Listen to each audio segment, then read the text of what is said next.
Hello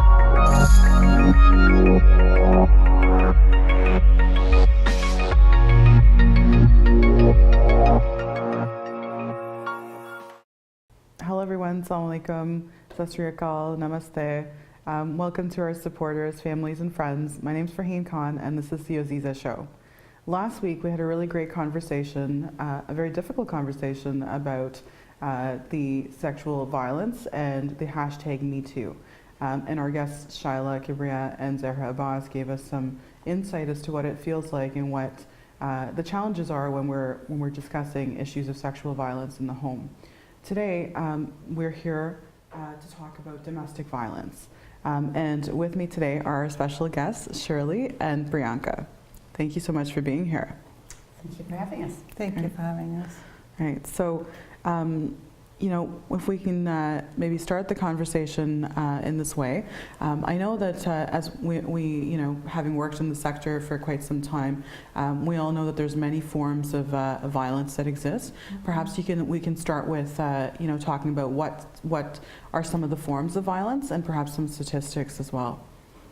Okay, do you want to go? Sure. Well, there are a lot of forms of violence that disproportionately affect women and girls. Intimate partner or spousal violence, which in some cases leads to femicide, rape and sexual assault. All these things are used as ways to control women and control their sexuality. Sexual harassment in the workplace and also on the streets.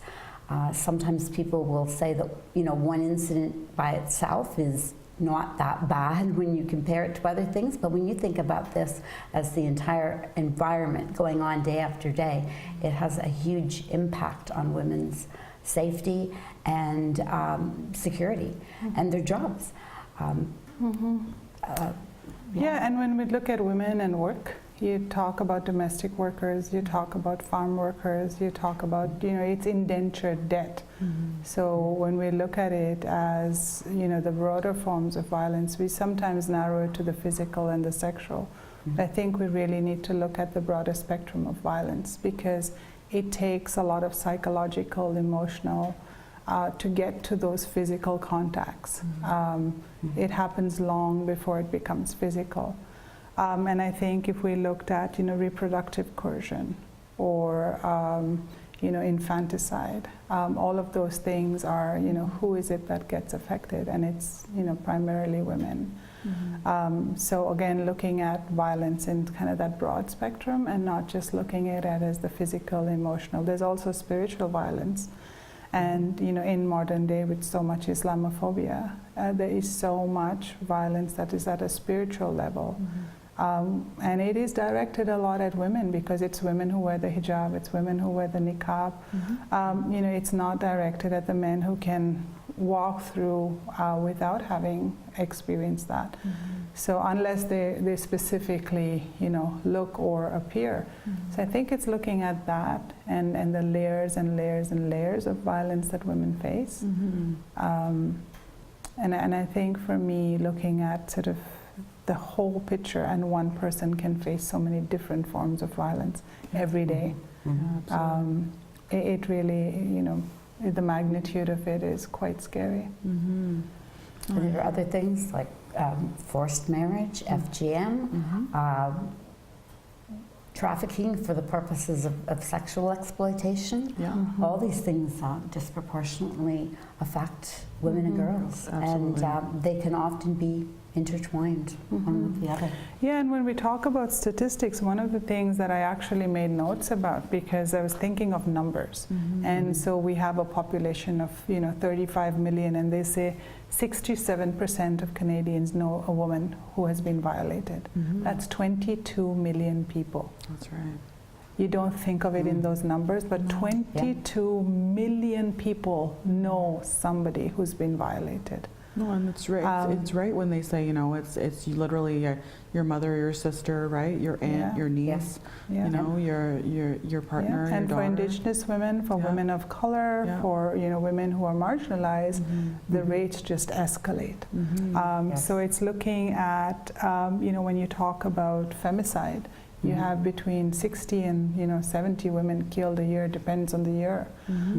6 times as many for Indigenous women. And again, these are the ones that we know about and gets attributed to violence as domestic violence. Yes. But there's so many others that go under honor killings or fires or other ways in which they get covered, and they're not actually portrayed under those numbers. Yeah, and there are women also who die after years and years of being abused, and it doesn't go down as femicide, but the constant injuries to her body repeatedly. So some of the things don't end up in the statistics. But a number that stood out to me was for last year in Canada, $7.4 billion spent in just dealing with the effects of violence against women. And globally, I mean, it's 1 in 3 women experiences sexual or physical violence. That's not even counting the harassment and the curtailment of women's rights. That's right. And so Shirley, I know, speaking of femicide, you had I had a chance to speak at your event this year. Thank you so much for inviting me on the December 6th vigil. Can you tell us a little bit about what that vigil was about and what Women Won't Forget is about? Well, Women Won't Forget started as a grassroots organization after the Montreal massacre. That was in 1989, where a gunman walked into L'École Polytechnique in Montreal, and he started hunting down women and murdering women. He shot 36 people, and 14 women died. So a lot of vigils sprung up across the country, and this was the one that started in Toronto. But right from the start, we realized I realized personally that this was connected to the violence that I'd experienced, and that the violence that all women experience.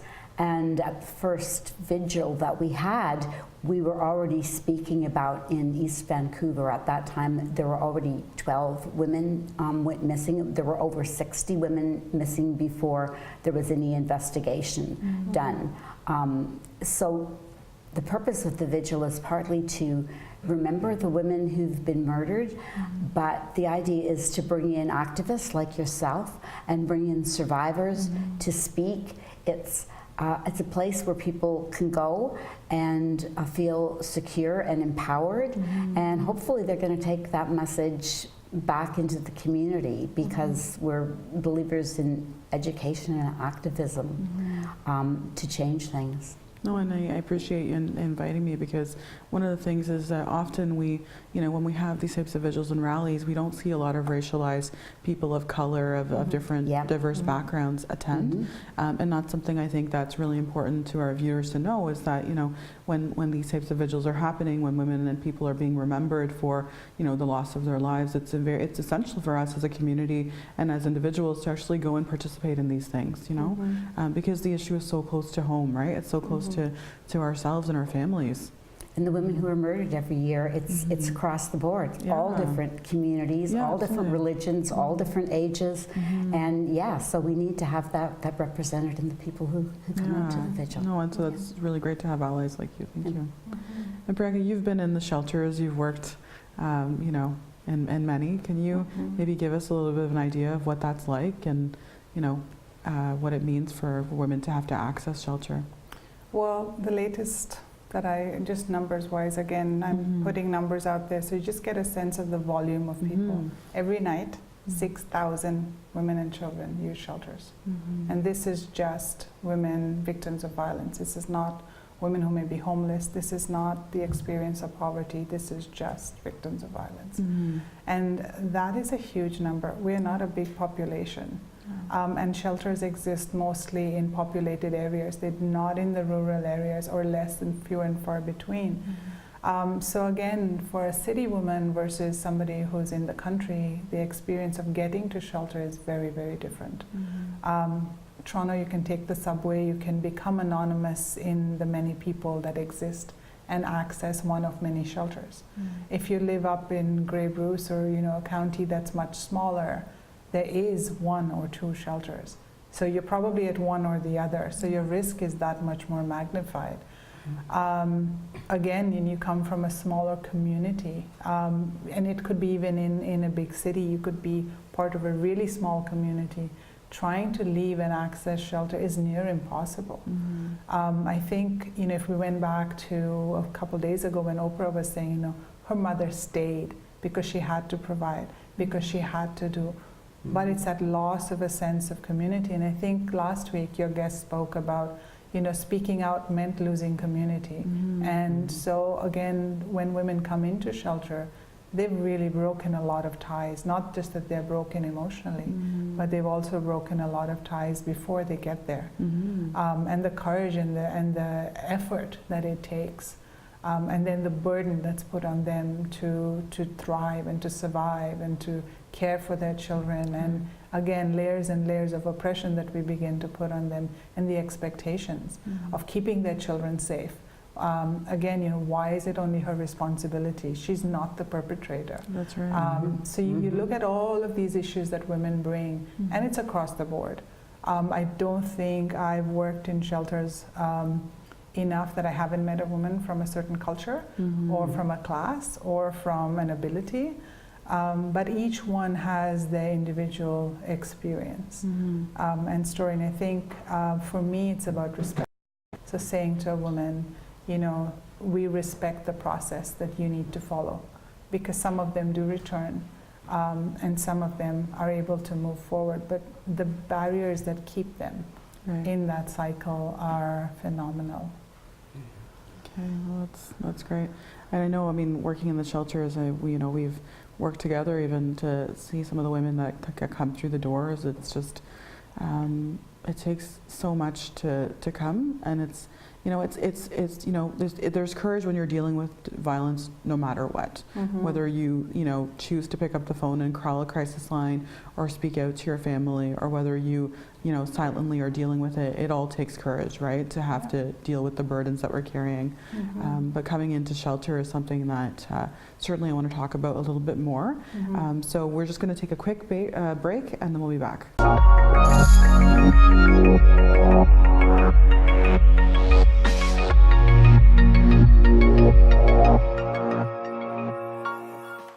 Okay, welcome back. So we're with the AZEEZA show. I've got my two guests here, Priyanka Shit and Shirley Gillette, and we're talking about domestic violence today.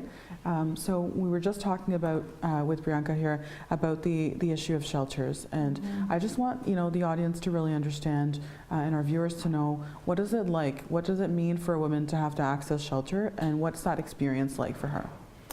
So I think that shelters have come a long way. We have a long way to go, but I think we've come a long way in that, that first phone call, being able to, find the courage to make that phone call, but know that at the end of that, there is going to be some struggle. So when you come in, you are amongst women that you don't know. You are in a supportive environment, however, with other women who may have experienced your journey similarly, definitely with trained individuals who work towards finding you the best solution for you. Because each one solution is different. So for me, if I was going to go into shelter, I have the option and maybe the means to rent a home or do other things. For somebody else who may need to go on to Ontario Works or something else, the staff will help them get to that point of being able to then look at it within a different kind of budget and means. So looking at it it's an escape, it's a start, and it may need to happen over a couple of times. It may not be right the first time. Right. And it's about finding that doorway to be able to find that sort of freedom of self and freedom for the children from the violence, if you have children. Yeah, absolutely. Food-wise or clothing-wise, really, if your safety is at risk, you would rather not deal with that and come in, because those things will be taken care of. Again, it may not be ideal, but it is better than the violence you're experiencing. For sure. And maybe Shirley, if you want to just add, I know, we were talking about safety, right? And the idea that if a woman discloses, I mean, there's from what I understand, there's, the risk of fatality increases significantly when a woman chooses to leave, but also, when she discloses that to her partner. So often we tell our women not to necessarily do that, and that there's a whole process in terms of even what they should or should not do and what kind of supports they need, right, Shirley? So I would suggest to any woman to call the Assaulted Women's Helpline. I mean, you can get help in over 100 languages there, because violence almost always escalates in these cases, and you need to have a safety plan. And when you're working with someone who has experience like yourself in shelters, they will help you think of all the things that you might not think of for your safety. That's really important, because there are a lot of barriers for women coming forward. I mean, one is the police, especially in cases, the Globe and Mail had that series Unfounded, especially in cases of rape, where they're just turned away. That keeps a lot of women from coming forward. And then we've seen a number of cases, and this is where the court systems come in the past couple of months. There's been a number of cases of little girls, and in some cases their mothers, being murdered by the violent father. And in every single one of these cases, there was incident after incident after incident. This didn't just come out of nowhere. And in one case, the judge was ordering the daughters to be sent to live with the father, even though he was under investigation for sexually abusing them, even though he'd been violent with his mother. I mean, this could have been prevented. And in another case, it was his fourth breach of a protection order. I mean, why wasn't something done on the first one? So when women see things like this frightens them. I'll go forward, and nothing would happen. I won't get my safety. But I really encourage them to still make that step, but make it with support. Get a safety plan. Find a community where you can have some dialogue. Like I run a support group for survivors of and those at risk of forced marriage and FGM. There are groups throughout the city, and if you can't physically get to a group, there are Facebook groups that are secret groups that are great, and you need the support from the system. That's where the Assaulted Women's Helpline comes in, and you need support from your peers. And those are the things that will help keep you safe. And I think one of your, again, I'm going to go back to your last show, one of the guests talked about, you may not find the support in your community, but come into a community that's supportive. Yes. And I think that sometimes that is a huge fear of giving up your roots, your community. And we've all done it in different ways to be able to do this work. We've had to eliminate people from our lives. We've had to walk away from situations. And I think that just letting a woman know that you respect her and you will honor her for her choice, whether it is to leave, stay, or otherwise, but you can help her with a plan that's best for her. And whether it's through different helplines, or whether it's through the shelter, they have their own crisis lines. But again, what is her primary safety? If we were to tell a friend, what would we be saying? Think of it in a broader sense. You might be more advice giving to your friend, but with somebody who you don't really know the risk of lethality in that situation. My conversation with her would be more about what is it that you want, because she may want to stay and just experience violence less. So it could be about those conversations and how you help those conversations. Yeah, absolutely. And I think that's part of the conversation, right? It's like, sometimes women don't want to necessarily leave the situation. They're just hoping that violence is eliminated. And, calling a shelter or an assaulted women's helpline doesn't mean that you're absolutely going to leave your family and move into shelter. The individuals that are on the line are actually experts in their fields and are going to walk you through and actually assess your level of safety, right? To determine whether or not that's even an option. And women can still access, the phone lines. They're all anonymous, right? There's no... And the outreach teams. Yeah, the outreach A lot teams, of shelters have outreach services that women can access. And what would even they if access it's- from there? Yeah. Even if it's to get a group support, even if it's to feel for one evening that you are free from violence. Right. If it's to feel for one evening that somebody else has heard your story. Maybe for the 1 hour of the one evening, you have somebody taking care of your child and you're not being beaten because you're not taking care of your own child. Right. Or you're able to have a cup of tea that somebody else serves you. All those little things, we do forget how much it means to women, and that's what I found in shelter, is watching women broken coming in and then finding that immense strength to just fly. But also watching women who aren't able to take that, and then learning how to work through and support them without it becoming overwhelming. Yeah. That's what I find in the survivors group. It's just, the women come from different backgrounds, different religions, different experiences.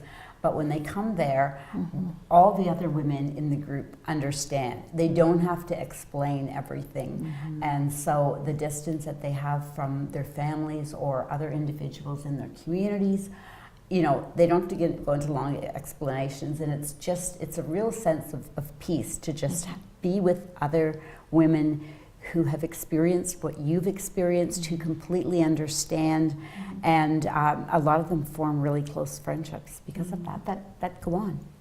Yeah, and when we talk about, again, when women come into shelter, they're bringing their children with them if they have children. Right. And sometimes the children are boys.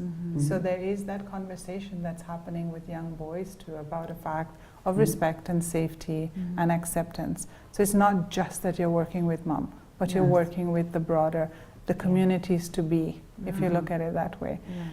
So you may not want to do it for you, but I find often women will do it for their children. For their children, Yes. yeah.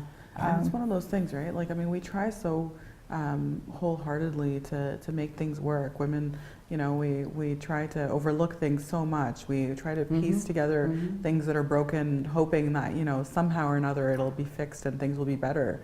But I think sometimes it's just, there's that line where once it's crossed, then we just have to make that decision, right? And sometimes you're right, it's not just about us, it's about our children, it's about what kind of future we want for them. We've seen so many households where mom's dealing with all these things and the kids are saying, you can leave, we'll support you, just get out, right? Well, I can't, I love him too much, and he's not a bad person, and he'll be better, I know he will, right? It's all that sort of hope that kind of keeps us there.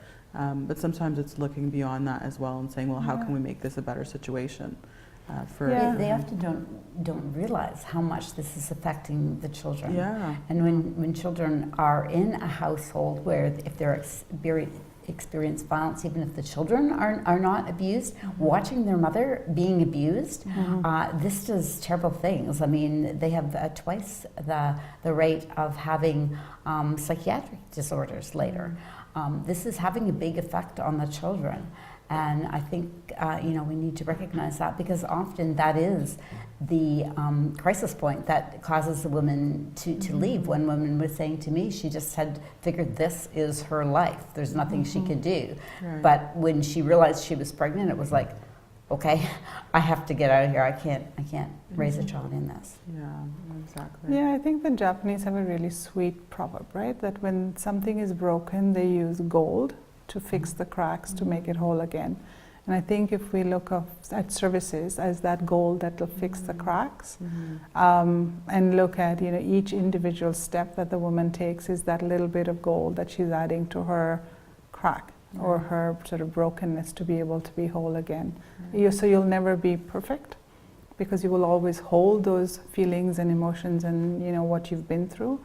But what you have done is help bind it together differently. Well, that's actually a really great analogy. So thank you for sharing that.